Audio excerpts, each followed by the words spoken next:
Ça a été une réussite. Il y avait tous les ingrédients réunis pour prouver que c'était un vrai Tour de France avec la magie qu'il y a autour. Point de vue sportif, les filles nous ont offert un spectacle chaque jour incroyable. Il y avait du monde au bord des routes qui ont joué le jeu avec des pancartes pour encourager les championnes. Des audiences assez exceptionnelles pour du cyclisme féminin et les paysages qui font la beauté du Tour de France.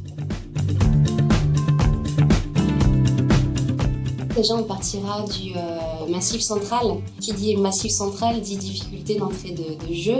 Et les 2 premières étapes seront assez difficiles à gérer, que ce soit pour le classement général ou pour toutes les filles qui voudront une victoire d'étape. Ce ne sera pas hyper montagneux, mais en tout cas, les difficultés s'enchaîneront vraiment dans le final. Il y aura des étapes pour tout type de coureuses. Il y aura des étapes de plat, je pense notamment à celle de Blagnac avec cette longue ligne droite de 1 km 100. Il y aura une étape piégeuse à Rodez, vraiment une étape type classique où dans les 60 derniers kilomètres, ça fera que monter et descendre.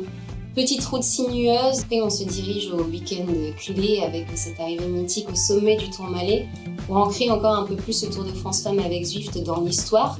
Et une nouveauté, puisque sur la première édition, il n'y en avait pas, mais il y a un chrono cette année qui, on l'espère, sera très décisif pour le classement général.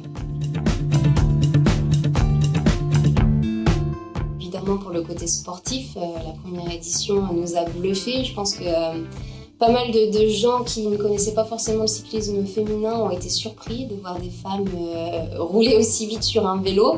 Donc cette année, je vous ai décrit le parcours, évidemment avec des temps forts comme le Tourmalet. Donc soyez soit sur le bord de la route ou devant la télé, il va y avoir du spectacle.